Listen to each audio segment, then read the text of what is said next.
C'est donc la fin de 2 ans d'enfer. Ce matin, les retrouvailles ont été très intenses. Les 20 derniers otages vivants retenus par le Hamas ont été libérés. Première phase de l'accord de cessez-le-feu. Le pays tout entier, vous allez le voir, a suivi leur retour. En échange, près de 2000 prisonniers palestiniens ont commencé à être libérés. Ignacio Bornassin avec sur place en Israël, Florence de Juvigny et Gwendoline de Bono. Ils ont le visage marqué. Après 737 jours de captivité, mais il sourit.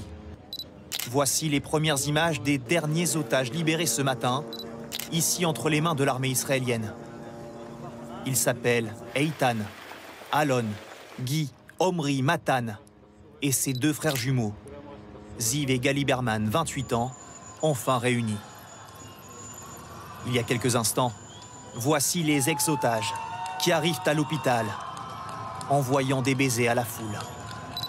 Ici, un autre otage libéré, Omri Miran, l'aîné, 48 ans, a déjà pu retrouver sa famille. Quelques heures plus tôt, explosion de joie. Pour la première fois en 737 jours, ces familles d'otages israéliens parlent en direct avec leurs proches pour leur annoncer la bonne nouvelle. Dieu est grand, Matan, tu reviens à la maison. Vous rentrez tous à la maison, je t'aime. Cette journée historique a commencé à Gaza. Un convoi de la Croix-Rouge avec 7 premiers otages quitte l'enclave palestinienne sans aucune mise en scène de la part du Hamas. Quelques kilomètres plus loin, voici le convoi qui entre en Israël, acclamé par la foule. Nos envoyés spéciaux ont pu vivre cet instant en direct. Écoutez, regardez cette foule qui salue les otages, qui doivent mesurer à quel point c'est tout un pays qui a été derrière eux. On les attend depuis longtemps. On est heureux à un point que vous ne pouvez pas imaginer. Au même moment, des larmes de joie coulent sur les joues de ces milliers d'Israéliens rassemblés sur la place des otages de Tel Aviv. Nos envoyés spéciaux ont recueilli leurs premières réactions. On a tous partagé la douleur des familles. Et voilà, on est fous de joie. Le peuple est en liesse, vous voyez, on est fous de joie. Le deuxième convoi, avec les 13 derniers otages vivants, a quitté la bande de Gaza en fin de matinée. Parmi eux se trouve Avinatan Or. Son histoire avait ému le monde entier. On le voit ici le 7 octobre 2023.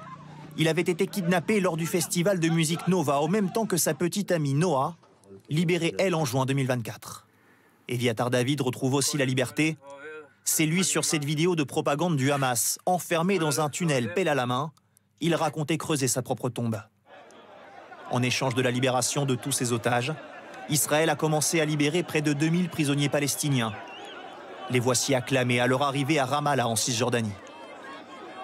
Désormais, les Israéliens espèrent que le Hamas rendra au plus vite les corps des autres otages décédés dans la bande de Gaza.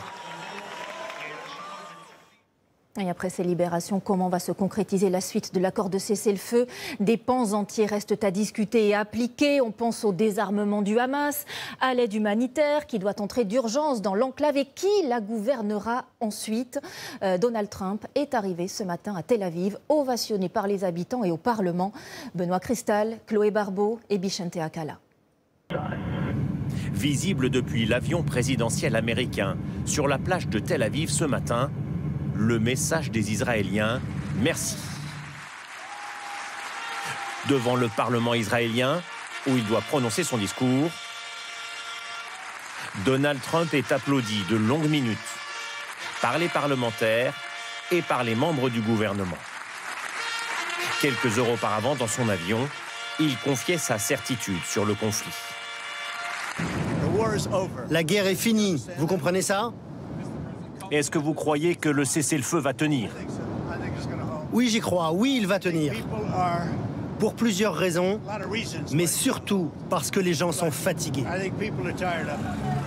Cette journée est aussi une démonstration de force du Hamas qui affiche ses armes. Hier, ces hommes tenaient la garde sur des camions de l'aide humanitaire qui entrent dans les ruines de Gaza. Le plan de paix prévoit leur désarmement, mais ses porte-paroles annoncent qu'ils ne partiront pas en exil. Parler d'expulser les Palestiniens de leurs terres, qu'ils soient membres du Hamas ou non, est absurde et insensé. Ce que veut véritablement Donald Trump, c'est la fin politique du Hamas. Il n'est proposé que l'exil ou déposer les armes. Ils n'ont plus de rôle à jouer dans la gouvernance future de la bande de Gaza. La question sera discutée aujourd'hui à Sharm el-Sheikh en Égypte. Emmanuel Macron et Mahmoud Abbas, le président de l'autorité palestinienne, sont déjà sur place. Avec Donald Trump, ils doivent créer une force d'interposition internationale. L'armée israélienne, elle, occupe toujours 53% du territoire de Gaza et personne ne sait quand elle se retirera.